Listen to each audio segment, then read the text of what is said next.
Good evening, YouTube. My name is Dan, also known as aDrive, and I am the coach of your St. Louis Rampardos. Now, I'm here to talk to you guys about Week 3 and our destruction over the San Francisco GiEnteis, and I'm also going to talk about my Week 4 opponent, Crimson Seabad, and the Detroit Steel Wings. Now, Week 3 was a very, very tough matchup. Gym Leader Gio brought the rain, and the San Francisco GiEnteis brought a big onslaught of offensive threats, including Mega Swampert, Scolipede, Moltres, and more. Now, despite the fact that we ran into 2 rain delays, the St. Louis Rampardos were able to come out on top and take the victory 3-0 after the second disconnect and forfeit. The San Francisco GiEnteis will take the loss, and the St. Louis Rampardos will take a +3 differential from the match, as per the rulings through the GBA. Now, Gym Leader Gio, I want to thank you for an excellent match, great sportsmanship, and I wish you the best of luck in the rest of the season. However, as the coach of the St. Louis Rampardos, I am incredibly ecstatic to announce that we are 3-0 moving into Week 4 and at the top of our division over Shady Penguin and Old Man Tup. Now, for Week 4, our opponent is Crimson Seabad. You may remember Crimson and the Detroit Steel Wings from Week 1, where we destroyed his team in an absolutely amazing 5-0 victory. And my team is prepared to do the exact same thing again. But before we get into that, I want to touch upon a quick free agent acquisition that we've made last week over the weekend. And this is a very, very big acquisition. I'm very proud to announce the pickup and signing for the rest of the season of the grass and poison type Pokemon Vileplume.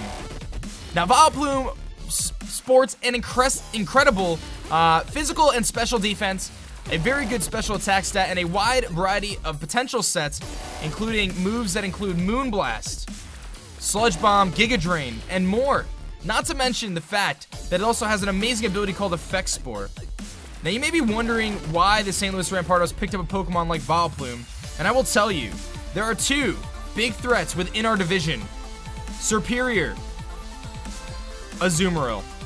Those 2 Pokemon are both stopped entirely by Vileplume. I'm very, very pleased to announce the signing of Vileplume for the rest of the season, and I'm optimistic that Vileplume will do exactly what we expect it to do in the remainder of the games. Now, in order to pick up Vileplume, we did have to drop a Pokemon, and I regrettably am going to announce the releasing of the contract for Klinklang. Now, Klinklang, unfortunately, was not able to get any playing time this season, but added quite a bit to the locker room. So I do want to thank Klinklang, and I wish you the best in your future endeavors in the GBA. Like anyone's going to sign you, let's be honest here. Now let's jump into Crimson Seabad and the Detroit Steel Wings again, because we have our Week 4 opponent, and the Rampardos are aiming to go 4-0. Crimson Seabad, I believe, is 1-2, and we are one of those losses. Well, we beat them, that's what I'm trying to say. Now, I'm bringing the same 6 Pokemon again, but I have varied the movesets a little bit. Kicking off our lineup for this week is going to be none other than Mega Sableye. Now, Mega Sableye in Week 1 ran a Calm Mind Shadow Ball set, but this week we're actually going to be running Knockoff and Shadow Sneak. Now, Crimson doesn't have much to take on Sableye. His real only counter is actually Clefable, but I feel confident in the fact that we're going to be able to knock off his items, keep him from setting up hazards, and burn his offensive onslaught of physical attackers. Mega Sableye is a no-brainer on this team, and I'll be bringing it pretty much every single week. Our second Pokemon, again, we brought against Week 1 against Crimson, is the defensive monster that is Rotom Wash. Now, Rotom Wash at Week 1 ran a dual screen set and never got to use them. And I was very tempted to run the same set this week, but I'm going to go back to the roots of Rotom Wash and run a Leftovers Pain Split, Volt Switch, Hydro Pump, Will-O-Wisp set, fully defensive, which will allow us to take on Feraligatr and a few of his other offensive threats without any problem. Now, our next Pokemon and our third Pokemon this week is going to be Nidoqueen. Now, we saw Nidoqueen pick up a kill, killing the Clefable in Week 1, and also putting in some work against the Skarmory. Now, Nidoqueen hits very, very hard from the special side of things, but it's going to be 3 weeks in a row that I'm running a physically offensive Nidoqueen. This week, stouting the impressive moveset of Stealth Rocks, Crunch, Poison Jab, and Fire Punch. Now, with this onslaught of moves, I'm able to 2-hit KO pretty much everything on Crimson's team, and he has no direct switch-ins to Nidoqueen. Now, if you remember on Week 1, he switched in Skarmory to Nidoqueen and caught a Fire Blast. I'm expecting the same thing to happen with Fire Punch. Now our fourth Pokemon is going to be Chansey. Chansey is rocking a fully physically defensive set, maxing out his defense and his HP this week.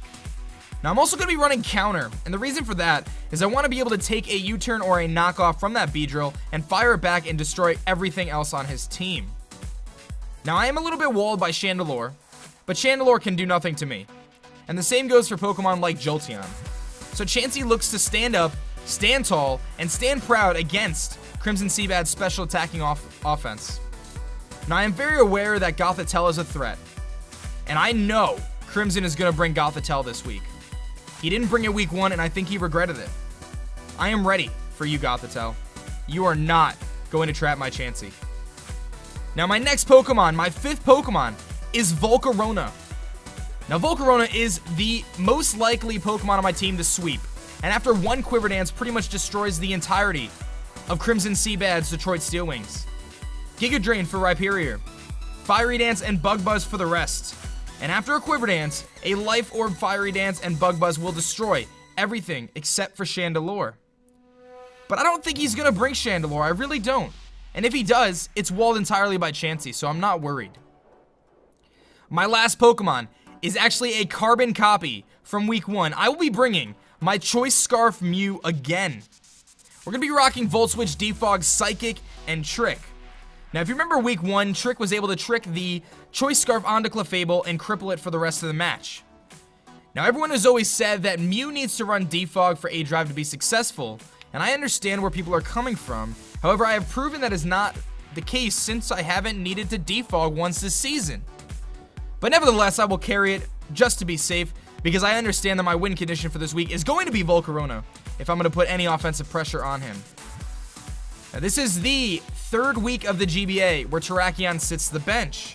And I do want to address this because I'm sure it doesn't sit too well with everyone.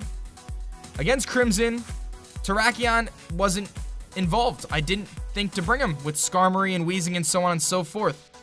And while everyone might be addressing the fact that Terrakion is not playing and has yet to click an offensive move or be sent into battle this season, I will say Terrakion being on the bench and being on my team has certainly helped in my opponent's team preparation and how I can take advantage of that.